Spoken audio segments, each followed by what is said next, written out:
پر مجھے لگتا ہے کچھ ایک دو چیزیں ایسی ہیں جو میں آپ کو اب بتاؤں تو ان کا وزن زیادہ ہوگا۔ میں نے انہیں کیسے پروفیشنل کا قصہ سنایا جن کا نام تھا الف ب جیم۔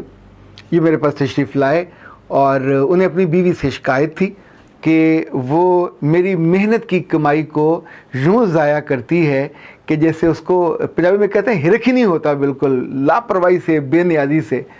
تو میں نے پوچھا مثلاً، اس نے کہا جی جو مائی ہمارے گھر کام کرنے آتی ہے اس کو 4,000 روپیہ دیا جاتا ہے، اور صرف 4,000 نہیں دیتے، اس کو کپڑے بھی دیتی ہے، اس کو بچا ہوا کھانا بھی دے دیتی ہے، اور تو اور اس کو راشن بھی کبھی کبھی دے دیتی ہے، اور یہ سارا کچھ دیتے ہوئے مجھے پوچھتی نہیں ہے۔ میرے دل میں بہت تکلیف ہوتی ہے۔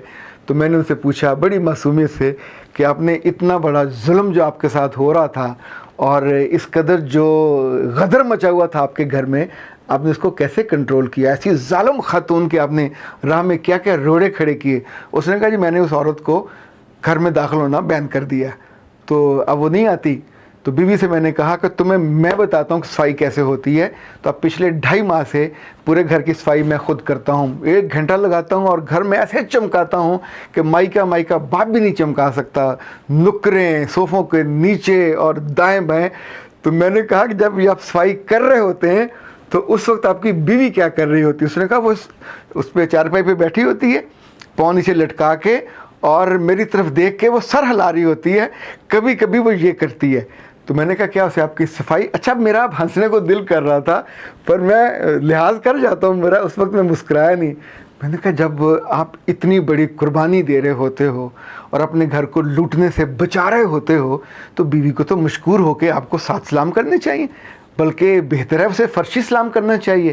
نہ آتا ہو تو اسے بتائیے کہ میں سکھا دیتا ہوں کہ فرشی سلام زیادہ جھک کے کرتے ہیں۔ کہ نہیں جی بالکل میرا حق بنتا ہے، بلکہ اب تو یہ ہے کہ میری ماں نے بھی مجھے پیغام بھیجا ہے کہ تو میرے گھر کی بھی صفائی کر جایا کر۔ تو میں ویکینڈ پہ اپنے ماں کے گھر بھی جاتا ہوں، تو وہ مائی کو ہٹانے پہ تو نہیں ہوئی راضی، لیکن میں مجموعی طور پہ ان کی صفائی کر آتا ہوں۔ خواتین حضرات، یہ جو وہم ہے آپ کے اندر کہ آپ نے اپنے آپ کو لٹنے سے بچا لیا، خدا کا خوف کیا کریں۔ یعنی جس بیوی نے گھر کو سنبھالا ہوا ہے، آپ 40,000 کمائیں، 80,000 کمائیں یا 4 لاکھ روپے کمائیں، یار اس غریب کی بچی کو 4,000 خرچ کرنے کی اجازت نہیں ہے۔ یہ 4,000 وہ خرچ نہیں کر رہی، آپ کے گھر کو خیر و برکت کا، یعنی جو مائی رزق لے کے جاتی ہوگی، کھانا کھاتی ہوگی، راشن لے کے جاتی ہوگی، کیا وہ گونگی ہوگی؟ کیا وہ بہری ہوگی؟ کیا اس کے زبان کے سارے بڈز مرے ہوئے ہوں گے؟ ورنہ انسان تو جب کسی کا ایک لقمہ بھی کھاتا ہے تو اس کا دل شرماتا ہے، آنکھیں اس کی بولتی ہیں، دل بولتا ہے، دل سے دعا نکلتی ہے۔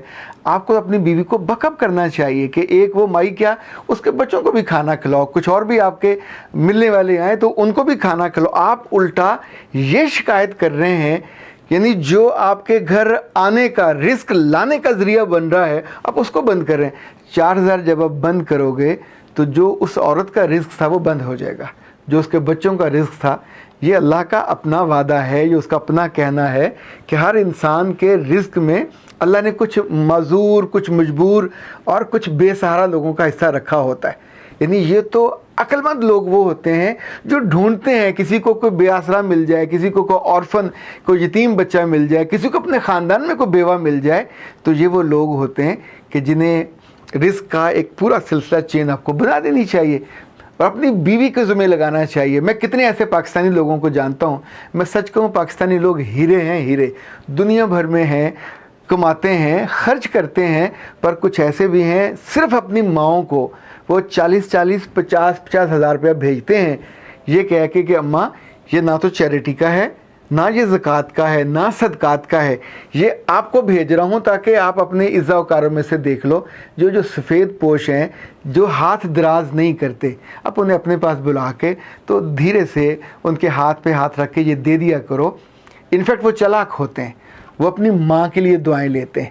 جب ماں ان کو بتاتی ہے کہ یہ میرے بیٹے نے بھیجا ہے تو پھر میرا رب ان دعاؤں کے صدقے آپ کو بھی محفوظ کر لیتا ہے۔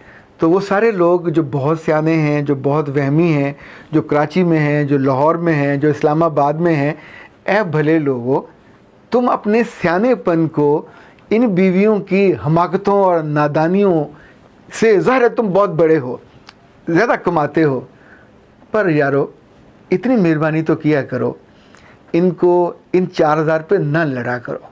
4 کیا 5 ہو 10 ہو, کچھ بجٹ ان کو دیا کرو تاکہ وہ آپ کے رزق میں سے, آپ کی کمائی میں سے, ظاہر ہے آپ پاکیزہ کمائی کرتے ہو تبھی تو آپ کو دکھ ہوتا ہے کہ آپ نے کمایا, پر پھر کنجوسوں کی طرح اور بالکل خسیس لوگوں کی طرح ایک ایک چیز گننے نہ بیٹھ جایا کرو کہ میں نے اتنے سوٹ لا کے دیے, میں نے اتنا راشن لا کے دیا, میں نے اتنا گوشت لا کے دیا, میں نے اتنی سبزی لا کے دی, کہاں چلے گی. پھر حساب لے کے وہاں سامنے نہ بیٹھ جایا کرو. وہ جو پرانے لطیفے بنے ہوئے ہیں نا ملا نصیر الدین والے, کہ اگر 1 کلو گوشت تھا وہ بلی کھا گئی تو بلی کا وزن اتنا اور گوشت کا وزن اتنا, بلی کہاں ہے اور گوشت کہاں ہے.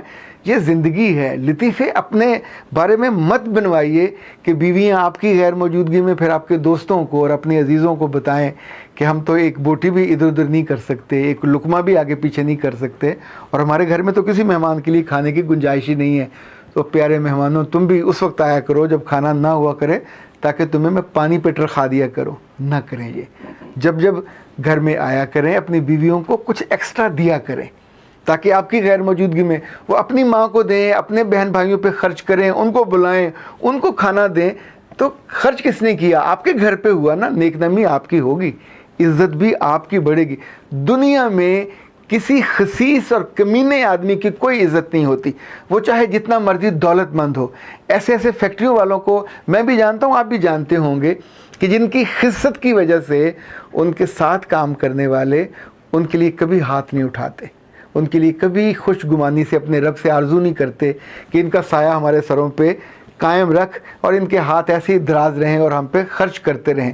جو لوگ دل کے سخی ہوتے ہیں یہ کتاب میں نہیں لکھتے, پوسٹر نہیں لگاتے, بینر نہیں لگاتے, پر گھر آ کے اپنی بیویوں کو وہ 4-4 ہزار روپے تانے دے کے اور ان پہ سختی کر کے یا پھر ان کی مائیوں کو ہٹا کے خود صفائیاں کرنے کا جو عظیم کارنامہ انجام دیتے ہیں, حماقت سے بڑا کوئی کام نہیں ہے.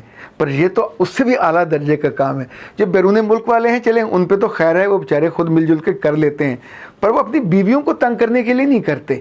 وہاں تو چونکہ اٹس اے لائف سٹائل, نوکرانیاں ملتی نہیں ہیں تو مل جل کے کر لیتے ہیں. پر یہاں تو اللہ نے آپ کو رزق دیا, بابا 1 چھوڑ 2 نوکر رکھو, 3 نوکر رکھو.